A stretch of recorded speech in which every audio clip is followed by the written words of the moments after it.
Hoje eu quero dialogar com meu seguidor Bruno Alexandre, que mandou para nós um comentário dizendo que muitos ERPs robustos, infelizmente, são de difícil compreensão. Eu concordo com ele em parte e quero discutir esse assunto com você.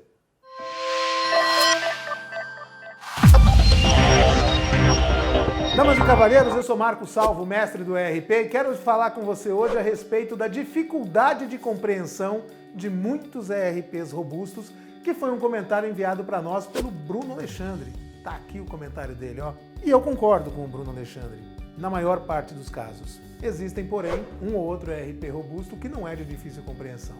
E existe um motivo pelo qual os ERPs são de difícil compreensão. Existe, claro, o fato de que eles tratam de assuntos muito abrangentes, muito grandes, né? Mas existe também uma característica que veio lá do século XX, que diz respeito à teoria dos sistemas. Quem estudou administração, economia, contabilidade, engenharia na faculdade, certamente vai se lembrar das suas aulas de teoria da administração, em que sempre tinha um capítulo no livro-texto chamado O que é um sistema. Não apenas sistemas de tecnologia, mas qualquer tipo de sistema. Então estava lá escrito, né? O sistema é algo que tem um input, um processo e um output. Entra uma coisa, processa ali e sai outra. E o exemplo era sempre alguma função do organismo, né? Na época que eu estudei, e até hoje em muitos livros-textos, o exemplo é o processo respiratório. Entra oxigênio, passa por um processo no organismo, leva oxigênio para as células do organismo, depois volta para o pulmão, faz uma troca gasosa e sai gás carbônico. Isso é um sistema. Entra oxigênio, processa, sai gás carbônico. Entra uma coisa, processa, sai outra. Os sistemas de tecnologia foram desenvolvidos baseados nessa imitação da realidade natural. E às vezes o sistema tem essa característica de dizer, ó, meu sistema funciona assim. E aí você tem que compreender o sistema pela métrica, pela ótica, pelo intelecto de quem pensou nisso, às vezes num projeto lá dos anos 80 ou dos anos 90, sob outra realidade, sob outra tecnologia, que veio sendo adaptada e costurada e emendada para satisfazer as mudanças tecnológicas, legislativas e comerciais do dia a dia. Aí fica difícil mesmo. Aí fica enrolado. Aí fica aquele trem grandão, aquele softwarezão enorme, e que ninguém dá conta de compreender, ou para compreender precisa de um treinamento gigantesco submetido à reciclagem contínua. Mas isso foi modificado. Foi modificado pela introdução do smartphone. O smartphone é um equipamento super complexo, mas que todo mundo compreende. E o smartphone, ele tem uma característica que é a seguinte, ele é igual para todo mundo.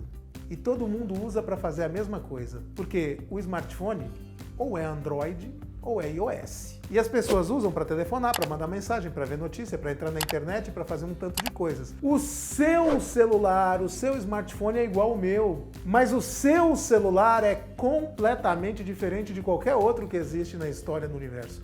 Porque o seu celular, você personalizou sozinho para você, com o nível de compreensão que você tem.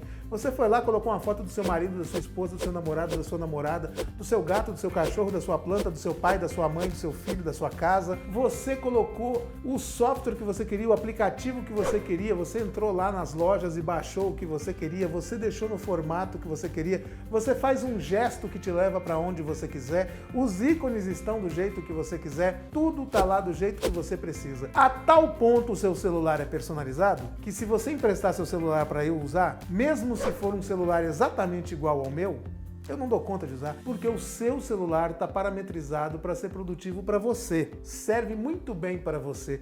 E você nunca ligou lá na Google ou lá na Apple e perguntou como é que faz para parametrizar. Você foi lá e colocou aquela tecnologia complexa, aquela tecnologia avançada para funcionar a seu favor de um jeito fácil de ser compreendido. É assim que o ERP tem que atuar também. A usabilidade... Nosso cinegrafista vai pagar o almoço hoje porque esqueceu de desligar o celular. Onde é que eu estava? Essa é a usabilidade que os ERPs têm que perseguir. Aquela naturalidade, aquela fluidez da complexidade dos smartphones traduzidas para uma experiência de usuário agradável e suscetível de compreensão imediata. Uma usabilidade que permita que o usuário possa fazer o que ele precisa do jeito que ele quer. A estrutura está pronta. Quando você retira o seu ERP da caixa, metaforicamente falando, tem que ter tudo lá que você precisa para emitir a nota fiscal, para fazer o financeiro, para fazer a conciliação, para contabilizar, para fazer o orçamento, etc. E como é que vai funcionar exatamente? Exatamente do jeito que você precisa, de uma maneira fácil, de uma maneira fluida. E sim, existem ERPs que propõem esse tipo de facilidade, esse tipo de liberdade para você fazer as personalizações que você precisa e esse tipo de usabilidade natural com essa fluidez. Você conhece algum? Indica aqui para nós vamos gostar de saber. Eu sou Marco Salvo, mestre do ERP, espero o seu like, espero o seu comentário e se você tiver alguma coisa para falar, fala aqui para nós que a gente troca uma ideia. Muito obrigado!